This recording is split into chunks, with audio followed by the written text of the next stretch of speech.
వి gold trusted gold buyers. మీరు తాకట్టు పెట్టిన బంగారాన్ని విడిపించి ఈ రోజు ఉన్న మార్కెట్ ధరకు కొనబడును.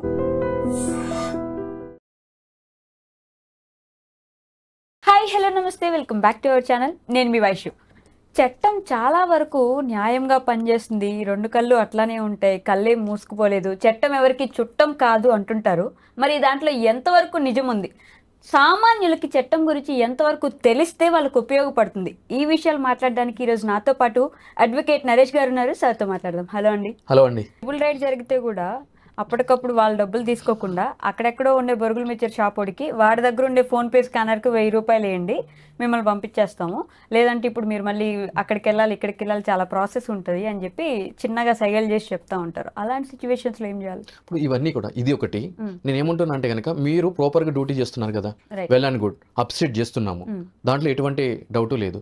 ఈ విధంగా ట్రిపుల్ రైటింగ్ వితౌట్ హెల్మెట్, కార్లో కూడా పక్కన వ్యక్తి సీట్ బెల్ట్ పెట్టుకోకపోతే, ఇవన్నీ అంటే మోటార్ వెహికల్ రూల్స్లో ఏవైతే కనుక వైలేషన్స్ అన్ని ఉన్నాయో, వీటికి ఎంత అని చెప్పి చలాన్లు ఉన్నాయో అది మీరు ఫాలో అవుతున్నారు. నేను ఏమంటున్నానంటే కనుక ఆ విధంగా ఎవరైనా వైలేషన్స్ పాల్పడితే మీ యొక్క అధికారం ఎంతవరకు, చలానా వేసేంత వరకే.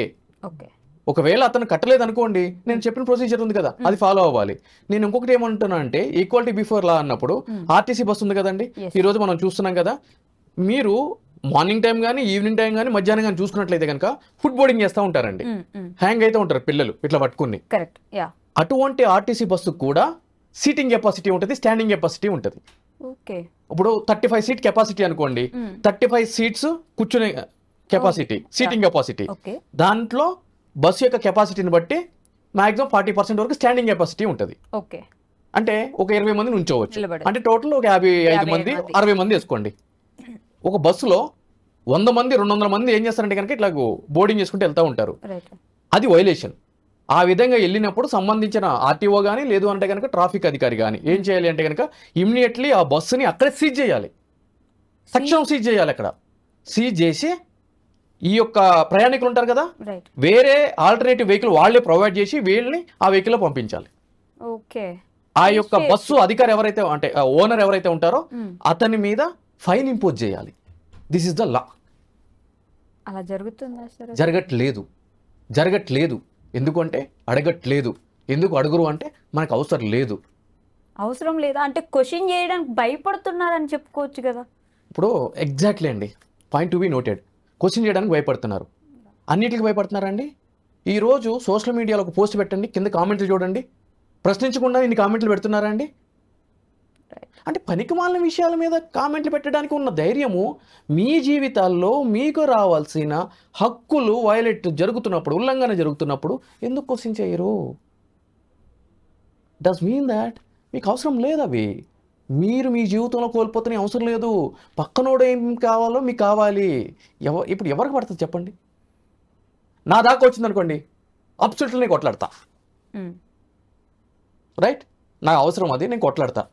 రాదు, వస్తే కొట్లాడతారు, బరాబర్ కొట్లాడతా. ఒకరితో నాకు సంబంధం లేదు, నా రైట్, నేను కొట్లాడతా. అలా అందరూ కొట్లాడరు, అవసరం లేదు, వదిలేశారు, పట్టించుకోవట్లేదు. మీరు నేను నోరు నొప్పి పెట్టే విధంగా ఎన్ని చెప్పినా కూడా మీరు చూడండి, పోస్ట్ చేయండి. నేను ఇప్పుడు చాలా ఓపెన్ చేయాలని చేస్తున్నా, మీకు వ్యూస్ చూడండి ఎట్లా వస్తాయి, రావు. ఇవన్నీ చెప్పుకుంటూనే పోతూనే ఉంటారు పనిలేని నేతలు. అదే ఇప్పుడు ఏదో ఒక హీరోయిన్ గురించి అమ్మాయి గురించి మాట్లాడండి. ఇప్పుడు నేను మాట్లాడిన దానికి మీరు పాయింట్ ఆగండి, అవునా ఆ హీరోయిన్ అంత పని చేశాడా అని మీరు తమ్ములైన పెట్టండి, మీరు చూడండి తమాషా ఎట్లా ఉంటుందో. ఓకే, జనాలకి వాళ్ళ లైఫ్లో జరిగే వాటితోటి వాళ్ళకున్న హక్కుల గురించి అవసరం లేదు. ఎస్, అది ఏదైనా సరే. ఇంకా అడ్వకేట్లు ఎందుకు అప్పుడు? జనాలకి మీరు కదా తెలియజేయాలి, మీకు ఇది లా ఉంది, మీకు ఈ హక్కు ఉంది, మీరు తెలుసుకోండి, మీరు పోరాడండి అని మీరు జనాలకు ఎందుకు తెలియజేయాలి? అడ్వకేట్లు ఎప్పుడు అట్లా చేయరమ్మా. అంటే సుంకర్ నరేష్ సామాజిక కార్యకర్తగా అంటే ఒక అడ్వకేట్గా ఉండి యాజ్ వెల్ అంటే సమాజం కోసం ఫైట్ చేస్తున్నాడు, అంటే పొలిటికల్గా కంటెస్ట్ చేసి ఉన్నాడు అని చెప్పని అందరూ అట్లా ఉండాలని చెప్పి వైఆర్ ఎక్స్పెక్టింగ్ అట్లా ఉండాలని చెప్పి రూల్ ఏమైనా ఉందా? ఇప్పుడు రాష్ట్ర ప్రభుత్వానికి ఆర్టికల్ 39A ఉచిత న్యాయం సత్వరం అందించే విధంగా మీరు ప్రజలకి అవగాహన కల్పించాలి, అటువంటి కార్యాచరణ రూపొందించాలి అని చెప్పి రాజ్యాంగంలో క్లియర్గా పొందుపరిచి ఉంది. రాష్ట్ర ప్రభుత్వం కదా చేయాలి, అది నా పైన న్యాయవాదుల పని అది. మీ లాయర్లు సగం మంది వచ్చి మాట్లాడతారు కదండి, అందరికి ఏం జరిగినా వచ్చి చెప్తుంటారు ప్రతిదానికి. అవునండి, సమస్య జరిగితే దానికి ప్రోస్ ఏంటి, కాన్స్ ఏంటి, లా ఏంటి అని చెప్పి చెప్తాము.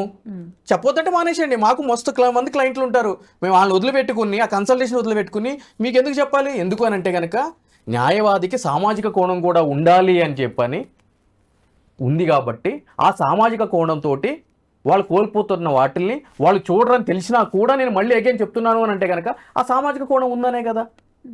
సో మా పాత్ర మేము పోషిస్తాం, ఎక్కడి వరకు పోషించాలో అంతవరకు మీరు పోషించాలి కదా.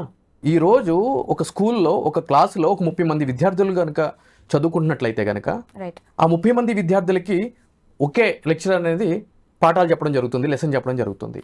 అటువంటిప్పుడు 30 మందికి ఫస్ట్ ర్యాంకులు వస్తాయా? రావు, ఒక వ్యక్తికే వస్తాయి. 1 2 3 4 అంటే వాళ్ళ యొక్క పర్ఫార్మెన్స్ బట్టి ర్యాంకింగ్ అనేది ఉంటుంది. ఇక్కడ కూడా అంటే మరి మొదటి ర్యాంక్ వచ్చిన విద్యార్థిని లాస్ట్ బెంచ్ స్టూడెంట్ని ఇద్దరిని కంపేర్ చేసి వీడికి వచ్చింది వీడికి ఎందుకు రాలేదు అని అంటే ప్రతి ఒక్కరికి కూడా వాళ్ళంతటా వాళ్ళకి స్వతహాగా సబ్జెక్ట్ మీద ఇంట్రెస్ట్ ఉండాలి. Exactly right. ఇక్కడ కూడా అంతే, తెలుసుకోవాలని ఇంట్రెస్ట్ ఉండాలి. ఆ తెలుసుకున్న దాన్ని ఎక్కడ ఇంప్లిమెంట్ చేయాలి అని చెప్పి ఉత్సుహత ఉండాలి. ఇవన్నీ కలగాలి. సో అంతే తప్ప 30 మందికి ఫస్ట్ ర్యాంక్ ఎందుకు రాలేదని చెప్పని లెక్చరర్ని పిలిపించి లెక్చరర్కి పనిష్మెంట్ ఇస్తామండి? ఇవ్వలేం కదా, ఇవ్వలేం. అది రూల్ ఆఫ్ లా కానే కాదు కదా. సో మన పార్ట్ ఆఫ్ డ్యూటీ ఎంతవరకు?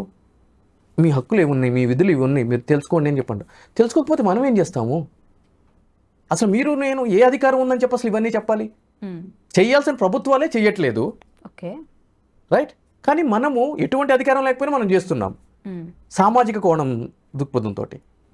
అంటే మేబీ ప్రభుత్వం ప్రజలకు అన్ని తెలిసిపోతే ప్రాబ్లం అని ఏమైనా అంతగా పట్టించుకోకుండా ఉంటేనే బెటర్ అని ఆలోచిస్తున్నారు. ప్రభుత్వం అనేది చాలా క్లియర్ అండి. ప్రభుత్వం అంటే ఎవరు? ఒక రాజకీయ పార్టీ నుంచి వచ్చిన వ్యక్తులు ప్రభుత్వంగా పిలువబడతారు. ప్రజలకు అన్నీ తెలిసినా కూడా అంటే ఏ నాయకుడు ఎటువంటి అవినీతి చేస్తున్నాడో ప్రజలకు తెలియదు అంటారా? తెలుసు. కానీ ఎలా వీళ్ళు అధికారంలోకి రాగలుగుతున్నారు? ఓటేసే టైంలో ఊరికే ఓటేయట్లేదు కదండి. ఈరోజు ఒక 5 లక్షల ఓట్ బ్యాంక్ ఉందనుకోండి, 40 నుంచి 50% పోల్ అవుతుందండి. అంటే దాంట్లో సగం ఆ పోల్ అయ్యే ఓటు బ్యాంక్ ఎవరిది? B centres. అంటే ఎవరైతే కనుక ఓటుకి నోటు తీసుకుని వచ్చి ఓటింగ్ వేస్తారు వాళ్ళు. మిగిలిన పోల్ కాంది ఎవరు? విద్యావంతులు, చదువుకున్న వాళ్ళు. దౌర్భాగ్యం ఏంటంటే వాళ్ళు బయటకు చోటు వేయట్లేదండి. ఎందుకని? పలుపు. ఎందుకంటే నెల వచ్చేటప్పటికి నాకు ₹1,00,000 ప్యాకేజ్ వస్తుంది. ఈ నన్ను పీకేదే ఉందిరా, ఈ నాకు ఏం చేస్తాడు? నాకేమైనా ఫంక్షన్ ఇవ్వాలా ప్రభుత్వం? నాకు ఏమైనా ఫంక్షన్ తెచ్చుకునేది ఉందా? నాకేమైనా రేషన్ కార్డు కావాలా? నాకు ఉచితంగా ఏమైనా డబుల్ బెడ్రూమ్ ఇల్లు కావాలా? రైట్. అంటే ఇలా కూడా ఉంటుంది. వాళ్ళు వచ్చినా నాకు వచ్చేది లేదు, పోయేది లేదు, ఒరిగేది లేదు, ఏం అయ్యేది లేదు, నాకు ఎందుకు అసలు వాళ్ళతోటి. Correct, very good. ఇద్దరు వైఫ్ అండ్ హస్బెండ్ ఉంటారండి, ఇద్దరు ఐటీ ఎంప్లాయీస్, ఇద్దరు జాబ్ చేస్తారు, ఇద్దరు ఆఫీస్కి వెళ్తారు. వచ్చేటప్పుడు మెట్రోలో వైఫ్ని ఎవడో వెనక నుంచి గిల్లుతాడు. ఉంటారు కదా anti social elements, obviously teasing చేసేటోళ్ళు, గిల్లుతాడు. హస్బెండ్ ఏం చేస్తాడు? ఎమోషనల్గా అని అంటాడు. వాళ్ళు ముగ్గురు ఉంటారు, హస్బెండ్ని కూడా కొడతారు. అప్పుడు ఏం చేస్తారు వీళ్ళు? కంప్లైంట్ ఇవ్వాలి. ఎగ్జాక్ట్లీ. ఏం చేయాలి? కంప్లైంట్ ఇవ్వాలి. ఎక్కడ ఇవ్వాలి? పోలీస్ స్టేషన్లో ఇవ్వాలి. పోలీస్ స్టేషన్ ఇచ్చినప్పుడు ఏమవుతుంది? పోలీసు వాళ్ళు కంప్లైంట్ తీసుకుంటారు, ఎఫ్ఐఆర్ రిజిస్టర్ చేస్తారు. ఎవరైతే కనుక ఆ క్రైమ్ చేశారో వాళ్ళని పట్టుకుని వస్తారు, జైలుకి పంపిస్తారు. ఎందుకు చేయాలి మీకోసం ఈ పని? మీరెవరు? నువ్వు ఓటేయవు, నువ్వు డెమోక్రసీ స్వచ్ఛందంగా నడవడానికి నీ పాత్ర నువ్వు పోషించవు. అసలు నీకెందుకు నేను కంప్లైంట్ తీసుకోవాలి? నేను ఎందుకు ఎఫ్ఐఆర్ చేయాలి? నీ కుటుంబ సమస్యని రాష్ట్ర సమస్య కింద ఎందుకు ట్రీట్ చేయాలి చెప్పండి. Now tell me. చేస్తున్నారు కదా, అంటే ప్రభుత్వమే కదా, ప్రభుత్వం ఆధీనంలోనే నడుస్తున్నాయి. దట్ ఈస్ కాల్డ్ డెమోక్రసీ కదా. అదే ప్రభుత్వం మన ఇంట్లో ఏదైనా ప్రాబ్లం వచ్చి వెళ్తే రోజులు నెలలు సంవత్సరాలు తిప్పించి అప్పుడు నిర్లక్ష్యం చేసినప్పుడు ప్రత్యామ్నాయం ఉంది కదా అదే ప్రభుత్వంలో. ఈ రోజు ఒక పోలీస్ అధికారి కంప్లైంట్ తీసుకోకపోతే పై అధికారికి ఫిర్యాదు చేయమని చెప్పని ఉంది, పై అధికారి కూడా స్పందించకపోతే కోర్టుకు వెళ్ళమని చెప్పని ఉంది. మరి అదే ప్రభుత్వంలో కదా ఇవన్నీ పొందుపరిచి ఉన్నాయి ఆల్టర్నేటివ్స్. అదే రాజరికం అయితే అక్కడ కంప్లైంట్ తీసుకోకపోతే అంతే కథం, నీకు నీ రైట్ ఫ్యూటైల్, నువ్వు కూర్చో ఇంట్లో. అలా లేదు కదా. సో అంటే ఇక్కడ ఏం జరుగుతుందంటే చదువుకున్న వాళ్ళు కూడా మూర్ఖులుగా ఆలోచిస్తున్నారు. అంటే వాళ్ళకి తెలిసిందే న్యాయం, జస్టిఫికేషన్ ఇదే, నేను ఆలోచించేదే కరెక్ట్, నేను ట్యాక్సులు కడుతున్నా తీసుకుపోయి వాళ్ళు ఎవరికో 9 కట్టిన ట్యాక్సులతోటి వాళ్ళకి ఫ్రీ బీస్ ఇవ్వడం ఏంటి? నువ్వేం చేయాలి? క్వశ్చన్ చేయి. సరే నీ గ్రీవియన్స్ ఉంది, క్వశ్చన్ చేయి.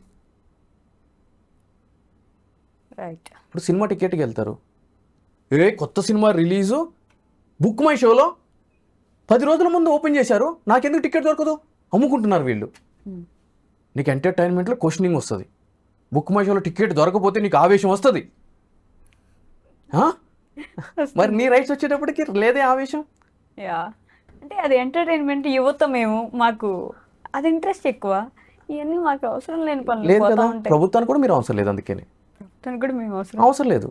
మీరు అలా చేసినంత కాలం ప్రభుత్వం కూడా అట్లానే చేస్తుంది.